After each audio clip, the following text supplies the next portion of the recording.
Desafortunadamente, en México ha habido sucesos trágicos, tristes y sangrientos.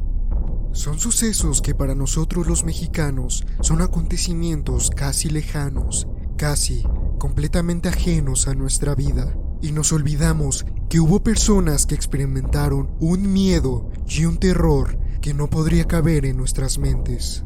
Estos son 3 días más tristes de la historia de México. Actualmente, los estudiantes mexicanos vivimos una etapa más próspera de lo que lo fue en el siglo pasado, donde la información era mucho más limitada por fines políticos y las represiones, especialmente las represiones estudiantiles, estaban a la orden del día. Tal es el caso del 10 de junio de 1971, el denominado Halconazo. Pero la pregunta es, ¿qué fue lo que pasó en aquel día? Nos encontramos en el año de 1971. Se trataba de la primer gran manifestación de estudiantes tras los hechos ocurridos 3 años atrás en Tlatelolco. Los estudiantes de escuelas como la UNAM o el IPN marchaban a través de la calzada México-Tacuba, exigiendo al gobierno del presidente Echeverría libertad política y la democratización de la enseñanza. Fue nombrado el Halconazo porque los agresores formaron parte de un grupo paramilitar conocido como los Halcones. Se ha documentado que aquel grupo era financiado por el mismo gobierno. Se trataba de una marcha completamente pacífica, pero la guerra sucia del gobierno mexicano para reprimir al movimiento social no se hizo esperar. Los Halcones, los cuales vinieron en camiones y transportes de granaderos, se hicieron pasar por estudiantes como parte del movimiento estudiantil para disfrazar y no evidenciar que en realidad era un grupo completamente organizado. Los halcones atacaron brutalmente a los estudiantes. Venían armados con varas de bambú, palos y porras, por lo que en un principio fueron fácilmente repelidos por los estudiantes. En un contraataque, los halcones agredieron a los manifestantes una vez más, esta vez no solo con sus garrotes, sino con armas de fuego de alto calibre. Hubo una sincronización entre policías, médicos, halcones y militares. Esta es una de las fotografías más famosas de aquel trágico día, donde podemos apreciar a un joven que pertenece al grupo agresor acercándose con una clara intención de violencia a la marcha estudiantil. En la película Roma, dirigida por el director mexicano Alfonso Cuarón, hay una escena que representa aquel lamentable día en la historia mexicana.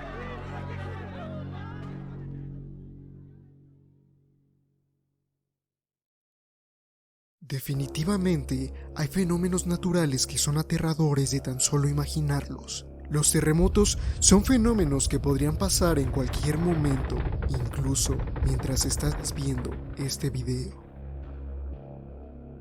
Tal es el caso del 19 de septiembre de 1985 a las 7:19 AM. La capital del país se sacudió bruscamente con un terremoto de magnitud 8.1 en la escala de Richter, marcando uno de los días más trágicos de la capital mexicana.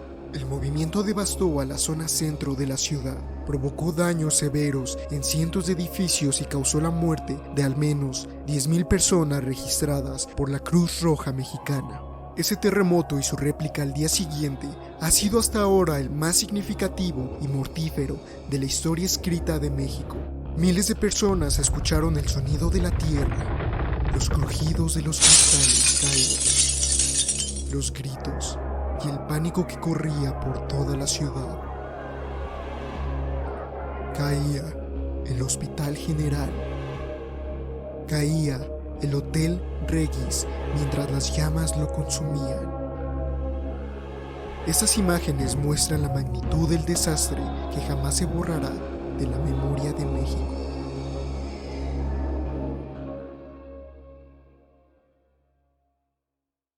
Puede decirse que la policía judicial suple, en cierto modo, la labor que algunos jefes de familia no han podido o no han querido realizar. Desafortunadamente, En esta lista, 2 puestos son de escándalos causados por el mismo gobierno. El gobierno no solo les daba la espalda a los estudiantes mexicanos, sino que los trataba como enemigos del Estado. 2 de octubre de 1968, uno de los ecos que se siguen escuchando en las calles de México. Por primera vez, los Juegos Olímpicos se iban a llevar a cabo en Hispanoamérica, pero existía una rebelión estudiantil en contra del presidente mexicano Díaz Ordaz. Al parecer, todo comenzó por un incidente entre jóvenes en un partido de fútbol americano, donde la represión policial, usada para calmar el conflicto, fue repudiada no solamente por los jóvenes, sino por obreros, trabajadores, amas de casa y maestros. La protesta fue liderada por los estudiantes. Ellos fueron el corazón y la cabeza del descontento. El miércoles 2 de octubre, 10 días antes de la inauguración de los Juegos Olímpicos, los estudiantes se reunieron en la céntrica plaza de las Tres Culturas de Tlatelolco para otra multitudinaria manifestación. Aproximadamente a las 6 de la tarde se disponían a regresar a sus casas, cuando una fuerza combinada del ejército y un grupo paramilitar denominado Batallón Olimpia cercó la plaza e inició la masacre. Un helicóptero lanzó un par de bengalas rojas. Así inició una lluvia de balas que cayeron sobre los manifestantes, disparadas desde los edificios que rodean el histórico lugar donde los francotiradores habían tomado posición. El gobierno se apresuró a declarar en 20 la cifra oficial de muertos, pero se estima que más de 300 estudiantes cayeron. 3,000 manifestantes fueron detenidos y enviados a diferentes cárceles de la Ciudad de México para ser sometidos a torturas e interrogatorios. Obviamente, el mismo gobierno se encargó de entorpecer las investigaciones, de modo que nunca pudieron establecerse las verdaderas responsabilidades. México, hasta nuestros días, ha sido un país de impunidad, un país donde personas dedicadas a atacar a civiles no solo están libres por las calles, sino que fueron recompensadas económicamente por el mismo gobierno mexicano. Espero que este video haya cumplido con su utilidad al recordar de que estas personas pasaron miedo, tristeza y terror, y que no solamente los veamos como una simple fecha, sino que fueron personas como tú o como yo, que vivieron estos acontecimientos. Esto ha sido todo y nos vemos hasta la próxima.